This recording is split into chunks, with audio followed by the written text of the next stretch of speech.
wabarakatuh. Halo. Halo sobat semuanya, kembali lagi bersama kami di Kojabah Kisaran. Ya, biasanya sahabat-sahabat semuanya ditemenin sama laki-laki ya, Bang Hai sama Bang Dil. Kali ini sobat-sobat Kojabah semuanya akan kita temenin bersama saya, Kak Didi. Ya, untuk hari ini kayaknya kita enak yang bahas yang viral-viral ya.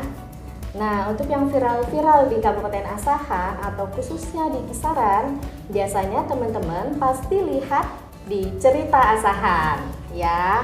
Nah, di sini kita kedatangan bintang tamu yang nggak asing lagi, ya. Teman-teman pasti udah pada kenal ya semuanya bersama Kak Diana. Halo Kak Diana, halo. Apa kabar? Aku baik-baik, saya nyanyi ya. Oke, selamat datang Kak Diana di Kojabah ya, di BNN Asahan. Oke, jadi hari ini kita pengen ngobrol-ngobrol nih sama Kak Diana ya, biar sobat-sobat Kojabah semuanya juga tahu ya tentang Kak Diana, kemudian tentang Cerita Asahan tentunya. Ya, jadi Kak Diana nih yang menjadi pencetus Cerita Asahan populer ya, sekarang ini populer banget di Asahan gitu ya, mereview makanan yang ada di Asahan gitu. Gimana sih proses terbentuknya sampai viral kayak sekarang? Halo kawan-kawan Kojabah semuanya, saya Diana dari Cerita Asahan.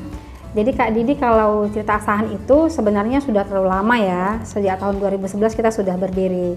Tapi pada waktu itu tidak terlalu dikelola dengan baik gitu. Nah, kemudian kami mulai bangkit lagi pada saat COVID. Jadi waktu COVID itu kan banyak masyarakat nih bingung ya terhadap informasi yang simpang siur, mana sih yang benar gitu kan. Nah, kami ingin sekali menjadi pusat informasi bagi khususnya masyarakat Kabupaten Asahan, netizen juga, supaya tahu apa sih COVID itu, mana yang boleh dilakukan dan tidak boleh gitu. Jadi itu salah satunya, dan alhamdulillah sampai sekarang masih diminati oleh masyarakat Asahan.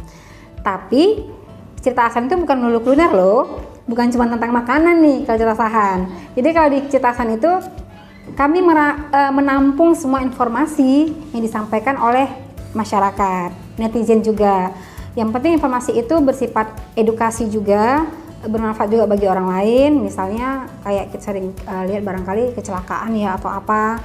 Kadang-kadang ada yang tidak tahu kalau keluarganya tuh tertimpa musibah. Nah, dengan adanya video atau postingan di Cerita Asahan, jadi ada yang tahu, oh itu ternyata keluargaku gitu. Jadi tidak hanya melulu makanan, kita sedang mencoba menjadi sebuah akun media sosial yang menjadi pusat informasi bagi masyarakat Asahan. Oh gitu. Ya, jadi sobat-sobat semuanya udah paham ya, jadi Cerita Asahan itu nggak cuma review makanan. Benar. Walaupun kita sering lihatnya review makanan ya. Iya. Karena memang makanan yang paling diminati ternyata. Kuliner adalah konten yang paling diminati oleh netizen. Betul. Gitu. Karena kayaknya sobat-sobat semua hobi jajan semua. Ya, jadi ternyata terbentuknya malah waktu COVID ya. Iya. Nah, di situ awalnya memberikan edukasi ya tentang COVID dan merambah lebih lebar lagi sampai review makanan dan lain sebagainya sampai sekarang. Oke. Jadi selama dari 2019 berarti ya kira-kira ya? Iya. 2019 sampai sekarang itu kendala apa aja yang sering? Pasti ada dong suka dukanya. Kalau cerita kendala itu pasti ada. Karena tidak ada sebuah pekerjaan yang tidak ada kendalanya ya.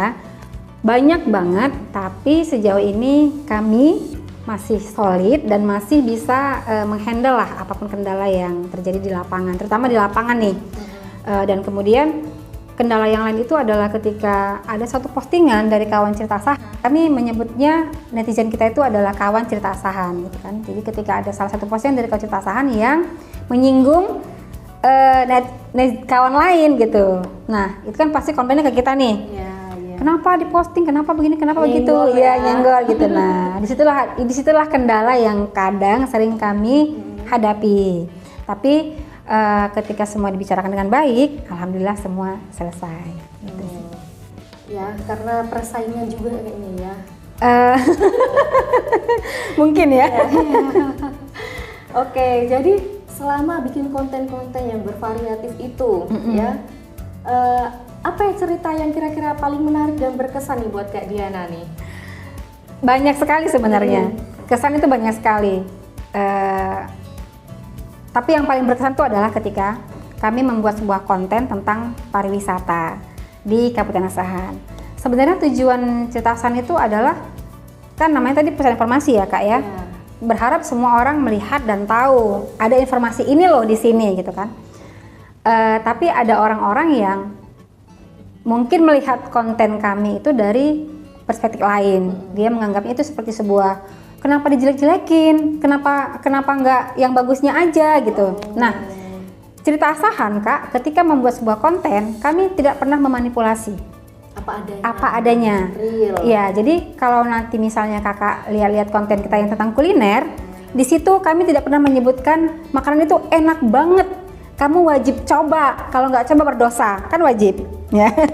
Jadi kami hanya main di visual, gimana caranya supaya ketika orang melihat video kita, orang tertarik dan selera. Jadi satu pantangan buat kami adalah mengatakan ini enak banget, kamu wajib coba gitu. Jadi kalau enak itu kan boleh dengan ekspresi, boleh dengan visual video yang baik gitu. Nah, gitu juga dengan ketika kami main-main ke tempat wisata. Kami kan hanya berkata misalnya ini sebaiknya, ini cantik, tapi alangkah baiknya kalau dikelola lagi dengan baik gitu kan. Nah, mungkin ada pihak-pihak yang kurang senang gitu. Nah, jadi kayak merasa dirugikan. Iya benar. Jadi itu benar-benar sampai jadi perdebatan dari pihak-pihak tersebut dengan kami, karena memang kami berupaya menampilkan apa adanya gitu kan. Tujuannya adalah supaya ketika kita melihat suatu hal yang tidak baik, berharap orang tersebut atau pihak tersebut akan lebih baik lagi gitu. Itu sih yang paling diingat, itu sih kira-kira. Jadi kadang-kadang kita lihat konten-konten kreator itu ada yang yang jujur ya, benar, review gitu, tapi ada yang mungkin karena endorse atau nah gitu ya. Jadi sahabat-sahabat semuanya pilih-pilih atau selektif ya dalam melihat sebuah konten ya. Iya betul sekali ya. Apalagi nih sekarang semua dibuat konten nih, semua dibuat konten. Iya ya, benar. Jadi banyak banget nih bermunculan konten kreator ya, konten kreator pemula ini banyak banget. Kira-kira apa sih tips buat mereka gitu yang baru-baru? Ini kalau tips panjang nih kayaknya nih. Boleh. Biar semoga nggak bosan ya. Semuanya tahu ya kan. Iya. Jadi kalau tips itu sebenarnya kalau kita sudah punya personal branding Kak, karena sekarang kan kita harus punya personal branding nih. Misalnya Kakak mau bikin konten apa? Memasak kah? Cuci piring kah? Bersihin rumah kah, itu kan namanya personal branding. Jadi 70% dari postingan Kakak itu adalah yang mengemukakan personal branding Kakak gitu. Jadi jangan meleng. Kalau sudah cuci piring ya cuci piring aja gitu. Itu yang pertama. Yang kedua, aktif ya, karena kalau misalnya platform ini dia kan ngebaca nih berapa hari sekali kita posting. Jadi ada kebanyakan teman-teman ini yang ketika sudah posting sekali tidak mendapatkan hasil seperti yang diharapkan, dia males gitu, nggak mau konten lagi gitu. Konsistensi benar gitu, dia harus konsisten dia. Kalau misalnya udah buat sekali ya memang bayangin lah ya, mungkin dari seluruh Indonesia nih kan barangkali sekarang sudah 60% orang pada ngonten, bahkan ibu rumah tangga juga ngonten gitu kan. Jadi jangan terlalu berharap orang langsung nonton, langsung istilahnya sekarang FYP ya yang lebih langsung gitu. Jadi semua itu ada proses gitu kan, nggak yang tiba-tiba serta-merta langsung terkenal populer gitu. Tapi pasti semua ada tahapannya. Kalau yang tiba-tiba langsung populer itu mungkin ya faktor keberuntungan aja kali ya gitu. Yang penting konsisten. Iya. Kalau yang ketiga sih ini bukan tips, lebih ke saran. Kalau bisa ya berilah konten yang mengedukasi minimal gitu. Jadi supaya punya pertanggungjawaban loh terhadap konten yang dibuat gitu. Dan ada maknanya dari setiap konten yang dibuat. Benar sekali. Gitu ya, nggak asal konten. Iya, aja. nggak asal konten. Asal kontennya kebanyakan ya demi FYP. Nah, rela nih bikin konten-konten yang kurang mendidik. Iya gitu, benar sekali. Kan? Dan akhirnya kurang etis untuk dilihat gitu kan. Iya benar-benar. Nah kalau konten ini kan nggak jauh-jauh nih sama netizen ya. Iya benar sekali. Ada konten pasti ada netizen nih. Gimana nih kalau netizen Asahan sendiri? Aku boleh jujur nggak ya? Ada yang nyinyir nggak? Jadi sebenarnya gini Kak, kalau soal nyinyir ya, masing-masing netizen tuh punya pendapat terhadap video yang kita tonton, gitu kan. Misalnya ada satu video tayangan kuliner. Sebenarnya itu kan cuma informasi ya. Di sini ada tempat makan loh, enak, harganya sekian, tempatnya cozy, asik, nyaman gitu kan. Terus ada netizen yang oh iya Kak, bagus, di mana tempatnya gitu kan. Terus ada juga yang nggak enak, aku udah pernah ke situ gini-gini. Oh iya. Sebenarnya ya begitu di mana-mana, bukan hanya di Asahan. Oh, itu sih relatif Iya. ya. Jadi sama, kami juga di Cerita Asahan mengalami hal seperti itu. Ada yang contoh nih, misalnya kayak satu kemarin kami ada bikin konten di Pelabuhan Internasional Teluk Nibung gitu kan. Jadi sebenarnya mungkin aku salah bicara ya, aku mengatakan itu sungai tapi itu laut jadinya gitu kan. Oh iya. Nah, banyak nih yang muncul komentar-komentar netizen. Kak, informasi Kak, itu bukan laut tapi sungai. Asik dong ya nerimanya ya gitu kan. Enak ya gitu kan. Oh ya, terima kasih informasinya Bang, maaf ya gitu kan. Tapi ada juga nih yang bodoh kali, itu laut, itu sungai loh, bukan laut. Bisa nggak sih ngomongnya jangan salah? Ada yang seperti itu, ada Kak, bener. Nah udah yang nyes, aduh aku salah dimarahin gitu kan. Tapi udah, kami lebih ke misalnya ada komentar seperti itu, sebisa mungkin opsinya hanya dua, tanggapi dengan baik atau skip. Gitu aja. Kalau misalnya lagi enak hati, iya bener, lagi enak hati kita tanggapi dengan baik, dengan asik. Tapi kalau memang lagi tidak enak hati ya skip aja lah gitu kan. Gitulah kira-kira. Iya. Karena netizen ini ya gitu ya, pancing sedikit Nah, aja langsung tuh. Dan semua punya pendapat masing-masing pasti ya, terhadap pemikirannya juga terhadap konten tersebut. Iya, untuk berkomentar pun sekarang juga terbuka dengan lebar, nggak ada batasan. Tidak ada batas sama sekali. Iya, Dan tidak takut mengutarakan hal-hal yang jelek. Betul. Iya. Nggak takut sama sekali. Jadi nih Kak Diana nih, Iya. ya ini kan udah main-main nih di podcast kita ya, Kojabah ya.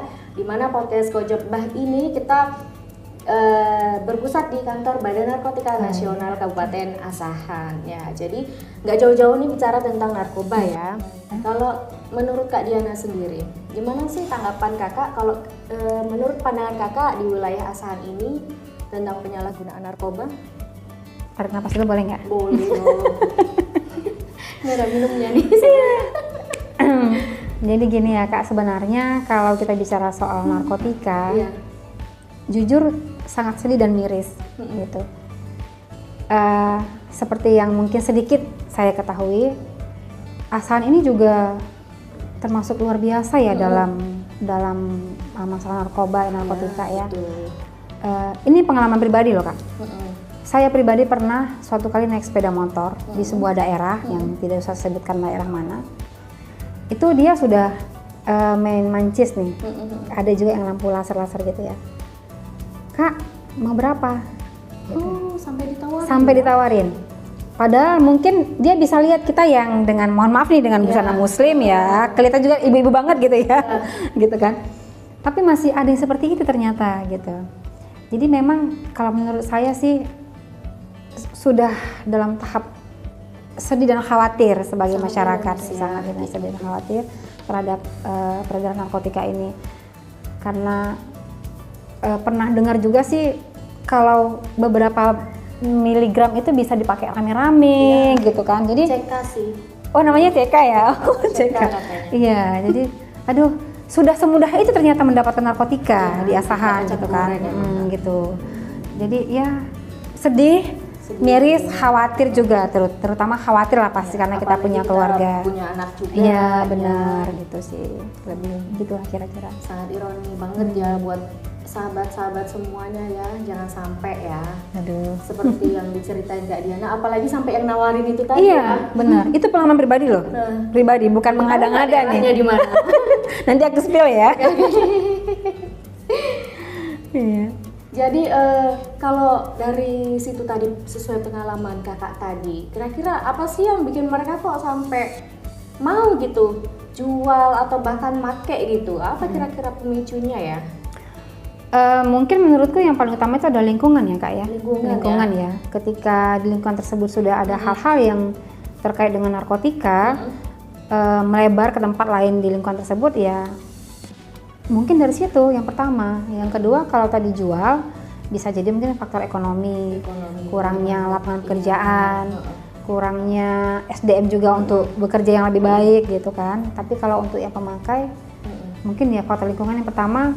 Kalau tingkat stres itu hanya sekian persen lah barangkali ya, tapi aku mikirnya sih mungkin itu faktor lingkungan. Iya, jadi menurut Kak Diana nih, lingkungan dan ekonomi ya paling berpengaruh ya. Sampai mungkin umur berapa tadi? Masih di bawah umur kali ya? Ya begitu sampai berani jual gitu ya, walaupun sama orang nggak dikenal gitu ya, itu kan sangat miris sekali. Jadi kakak sendiri kan juga di pemerintahan juga nih, ya kan? Gimana sih kalau peran dari pemerintah daerah Asahan sendiri kira-kira untuk penanganan narkoba ini? Yang sejauh ini saya ketahui, saya pernah dengar nih ada rumah aman ya kalau nggak salah, itu amanah, dari ya rumah aman atau amanah gitu ya, gitu. Itu mungkin untuk, aku juga nggak tahu, belum mengetahui itu manfaatnya apa, tapi menurutku itu adalah salah satu langkah yang baik, menyediakan sebuah tempat di mana kita bisa sharing dengan, di situ ada aparat barangkali gitu kan. Kalau harapan kepada pemerintah sendiri sih ya mungkin lebih apa ya, lebih peduli barangkali ya terhadap masyarakatnya. Jadi gini Kak, aku mikirnya kalau ketika kita di sini ada sebuah kegiatan yang positif, pemerintah lebih memperbanyak nih kegiatan-kegiatan positif, terutama untuk generasi muda. Barangkali dengan banyaknya kegiatan yang dilakukan akan mengurangi tingkat tingginya narkotika, pemakaian narkotika ini gitu. Misalnya seperti, jadi sebenarnya kalau Asahan ini banyak sekali Kak, talent.